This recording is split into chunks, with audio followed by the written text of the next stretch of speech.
নমস্কার, আমি Anirban get my ঘরের তরফ থেকে আজ আপনাদেরকে ডিটিসি ক্যাপিটাল সিটি প্রজেক্টটি দেখাতে এসেছি। তো আমাদের এই টোটাল প্রজেক্টটা যেটা আছে এটা আপনার 50 একর ল্যান্ড পার্সেলের ওপর টোটাল 10টা টাওয়ার ডেভেলপড হচ্ছে। G+14 বিল্ডিং হাইট আছে। টোটাল 10টা টাওয়ার আপনার ফার্স্ট ফ্লোর থেকে পোডিয়াম দিয়ে এন্টারলি কানেক্টেড থাকছে। আমাদের যে পোডিয়ামের হাইট আছে সেটা হচ্ছে 90,000 স্কোয়ার ফিটের পোডিয়াম রয়েছে। পোডিয়ামের মধ্যে আপনার সমস্ত রকম বেসিক যে প্লেইং জোন, আড্ডা zone, senior citizen working track, এগুলো সবকিছু এখানেই থাকছে। ইভেন এটা ছাড়াও আপনার 2 একর ল্যান্ড পার্সেলের ওপর একটা ডেডিকেটেড ক্লাব হাউস জোন আলাদা করে সেপারেটলি দেওয়া থাকছে। সমস্ত রকম বেসিক অ্যামিনিটিস অ্যান্ড ফেসিলিটিস গুলো থাকছে। জিম হয়ে গেল, সুইমিং পুল হয়ে গেল, ওপেন অ্যাম্পিথিয়েটার জোন হয়ে গেল, সিনিয়র সিটিজেন পার্ক হয়ে গেল, সাভানাস হয়ে গেল, স্কোয়াশ কোর্ট হয়ে গেল, এরকম ধরনের সমস্ত রকম যে অ্যামিনিটিস এর পার্ট গুলো আছে সেগুলো সব এই প্রজেক্টের মধ্যে থাকছে। যদি আমি এই প্রজেক্টের লোকেশনাল অ্যাডভান্টেজের ব্যাপারে বলি, তো এটা আমাদের রাজারহাট মেন রোডের ওপর অবস্থিত একটা মাস হাউজিং কমপ্লেক্স। এয়ারপোর্ট থেকে এই প্রজেক্টের ডিস্টেন্স হচ্ছে 30 মিনিটস। চিনার পার্ক থেকে যদি দেখা যায় তাহলে আপনার নিয়ার অ্যাবাউট 20 মিনিটস মতো লাগে। আর সিটি সেন্টার 2 যেটা এখানের one of the famous landmark, তো ওই এরিয়া থেকে আপনার এখানে আসতে ম্যাক্সিমাম 19 মিনিটস এর মতো টাইম লাগে। এখানে যদি নিয়ারেস্ট ল্যান্ডমার্ক দেখেন তাহলে north point school, north point স্কুলের একদম পাশেই হয়তো আপনি দেখতে পাবেন আমার এই প্রজেক্টটা শুরু হচ্ছে। প্রিমিয়াম যে এরিয়াগুলো যেরকম ইকো স্পেস, ইকো পার্ক, এই এরিয়াগুলো থেকে ম্যাক্সিমাম যে টাইম ডিউরেশনটা লাগে এই প্রজেক্টে পৌঁছতে সেটা হচ্ছে ওই 20 থেকে 25 মিনিটস। এর মধ্যে আমরা এই প্রজেক্টে রিচ করতে পারি। কলকাতার যে কোনো জায়গা থেকে আপনি যদি ডিটিসি ক্যাপিটাল সিটিতে আসতে চান তাহলে আপনার ম্যাক্সিমাম যে টাইমটা লাগে সেটা হচ্ছে 45 to 60 মিনিট। এর মধ্যে আপনি ক্যালকাটার যে কোনো, আইদার আপনি এক্সট্রিম ইস্টে থাকুন, আইদার আপনি এক্সট্রিম ওয়েস্টে থাকুন, এক্সট্রিম সাউথ সেকশনে থাকুন, যে কোনো এরিয়া থেকে যদি আপনি আমার প্রজেক্টে আসতে চান তাহলে আপনার ম্যাক্সিমাম যে টাইম ডিউরেশনটা লাগবে সেটা হচ্ছে 60 মিনিট। এর মধ্যে আপনি এই প্রজেক্ট পর্যন্ত পৌঁছে যাবেন। হ্যাঁ, তো আমরা এখন চলে এসেছি আমাদের 1150 square feet super build up area 3 BHK-টিতে। তো এটাতে যদি আপনি দেখেন তো এটাও সেম, লিভিং এবং ডাইনিং আলাদা করে সেপারেটলি দেখানো হয়েছে। তো আমাদের যে লিভিং পার্টটা আছে সেটা হচ্ছে আপনার 9.4 ইন্টু 12.6, এবং যদি আপনি ডাইনিং পার্টটা দেখে থাকেন তাহলে এটা আসছে আপনার 9.3 ইন্টু 7.8। আর যদি আপনি দেখেন আমাদের ডাইনিং এর সাথেই কমন টয়লেট এবং সামনে আপনার কানেক্টেড কিচেনটাও রয়েছে।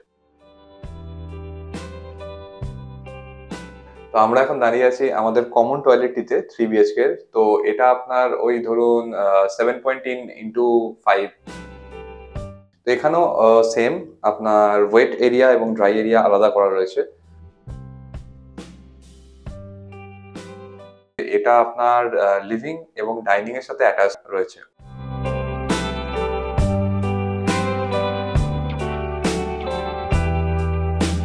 তো চলে এসছি আমরা আমাদের কিচেনে। যদি আপনারা দেখেন যে এই কিচেনটিতে অলরেডি আপনার ওয়েট এরিয়া এবং ড্রাই এরিয়া আলাদা আলাদা করে দেওয়া রয়েছে।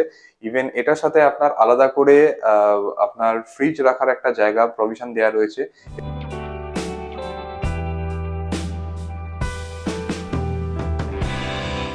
ইউটিলিটি ব্যালকনি দেওয়া রয়েছে।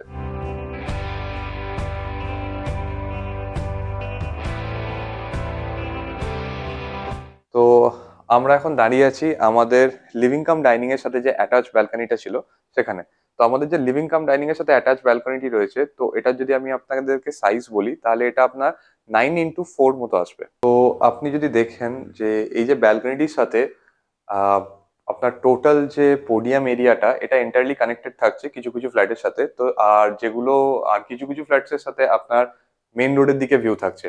তো যদি আপনি দেখে থাকেন যে ব্যালকনি থেকে যে আমাদের ভিউটি আসছে সেটা আইদার পোডিয়ামেই হোক বা আইদার মেন রোডের দিকেই হোক, তো সেটা একটা অসাধারণ ভিউ সব সময় দিতে থাকবে। এবং আপনার তো লাইটের রিফ্লেকশন আর এয়ার সার্কুলেশনটা তো অ্যাজ ইট ইজ আছেই।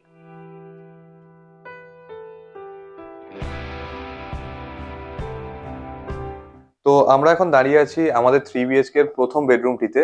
এটি একটি 9.5 ইন্টু 10 স্কোয়ার ফিটের রুম। তো এখানে আপনি দেখতেই পাচ্ছেন যে অলরেডি আমাদের সেম ক্রস ভেন্টিলেশনের জন্য দুটো সাইডে উইন্ডোজ দেওয়া রয়েছে, এবং এক্সট্রা স্পেস যেন ওয়েস্টেজ না হয় তো সেই জন্য আমাদের আলাদা করে একটা ওয়ার্ডরোব স্পেসও দেওয়া রয়েছে। তো আমরা এখন দাঁড়িয়ে আছি আমাদের সেকেন্ড রুমটিতে। তো আপনারা দেখতেই পাচ্ছেন এটা একটা স্পেশিয়াস রুম। তো আগেন এখানে সেমই জিনিস রয়েছে, যেরকম আপনার সুন্দর স্পেসের ইউটিলাইজেশন আছে। তো এখানে আবার আপনার ওয়ার্ডরোব স্পেস দেওয়া রয়েছে এবং ক্রস ভেন্টিলেশনের জন্য দু সাইডেই আপনার উইন্ডো তৈরি করা রয়েছে। এবং আপনি যদি দেখেন যে অলরেডি একটি বেড রাখার পরেও এনাফ স্পেস আছে, তো আপনি এখানে চাইলে একটি ছোট টেবিল রেখে আপনার আপনার নিজস্ব ওয়ার্কিং স্টেশনও বানাতে পারেন। তো আপনি যদি দেখেন এই রুমটা আমাদের মোরাললেস 9x10 মতো আসবে। তো চলে এসছে আমাদের মেন ইউএসপি তে, মাস্টার বেডরুম।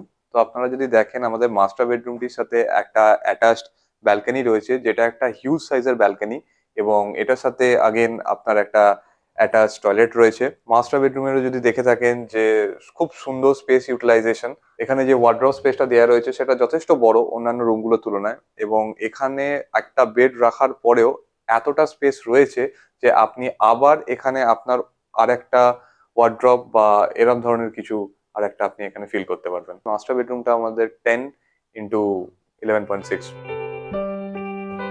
তো আমাদের যদি মাস্টার বেডরুমটি দেখেন, মাস্টার বেডরুমের সাথে যে অ্যাটাচ ব্যালকনিটি আছে সেটা যথেষ্ট বেশি এয়ারি এবং লাইটি। ব্যালকনির সাইজটা আছে সেটা হচ্ছে 9.10x3.9।